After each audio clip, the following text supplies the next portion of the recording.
Hello, my very dear Leos.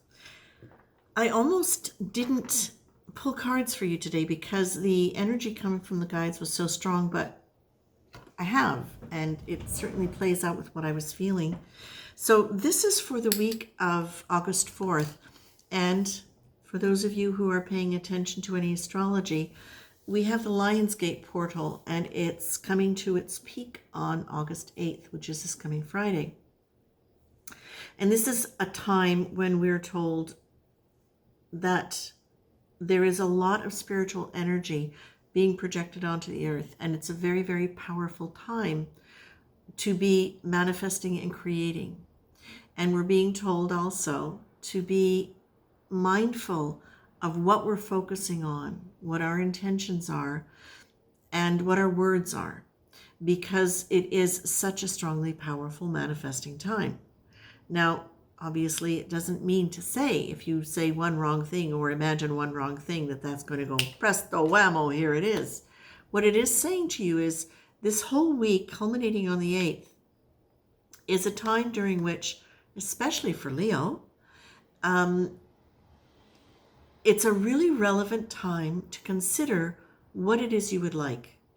And part of the thing that I was getting when I started sitting with you, your collective, was that this is a good time for you to reflect on whatever losses you have.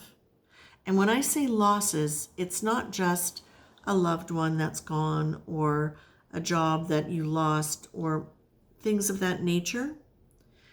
But what have you not lived in your life that has felt like a loss for you? What patterns have you continued to be in that have created a sense of, if only I had done, or those things, those dreams that you had that you didn't follow through on, patterns of habit that maybe kept you from experiencing other parts of yourself that you kind of felt was there. What things have you done or not done that have kept you away from a deeper part of who you are, your spiritual sense, and from a real sense of deep and loving power? Not just the power to love a person, but that loving power that is the essence of you and all of us. So what I'm being told here is be mindful of the fact that this is a time when you can be very, very successful in manifesting a new story, manifesting what a lot of astrologers will call a new timeline. That be quiet, be calm, do your best to stay out of any kind of overwhelm. Really watch that you're not letting yourself build up a lot of energy where your mind is not able to be calm. And take the time, take the chance to look at those things that feel like a loss that you could potentially have. Give yourself some kind of structure this week, because the week is going to go fast. The feeling of the week is going to go very, very fast. It's already Monday. So allow yourself to really, I would say, sit and give yourself a short period of time, at least a short period of time every day, to reflect, and I'm getting in writing, on any of the things that you felt you wish you could have had or done.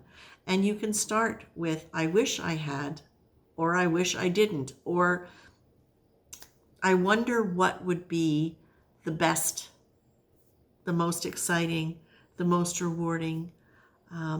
If I could have anything that I wanted, what would I let myself imagine? And you can also use this as a way to just kind of remember that you are in touch with another dimension of energy. And as you do that, you can ask for guidance. What is there more for me? You're getting the sorry, not sorry card. So this is not a time to apologize for yourself. It's not about apologizing for anything. This is about, you looking at your life saying, okay, some of it's been great, Some of it's not been great. Where have I held myself back? Where would I like to go?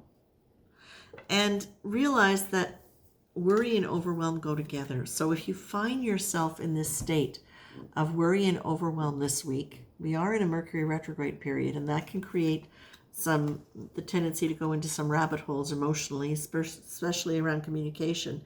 But that worry doesn't really help you get to deeper levels of things, right? So the idea behind this is really let yourself slow things down by doing one thing at a time. Allow yourself to reflect on the past as a way to define what you'd like in your future. The idea of identifying losses and things that were unfulfilling or places where you did not feel fulfilled in general in your life. The benefit to that is it helps you see what the flip side of that is. And even if you don't define in words or a beautifully crafted paragraph, this is what I want, what you can do is say, okay, and this is what I've identified. As Abraham Hicks would say, every time you have a disappointment in something, your higher conscious mind already knows what it is you want, what the opposite is to that.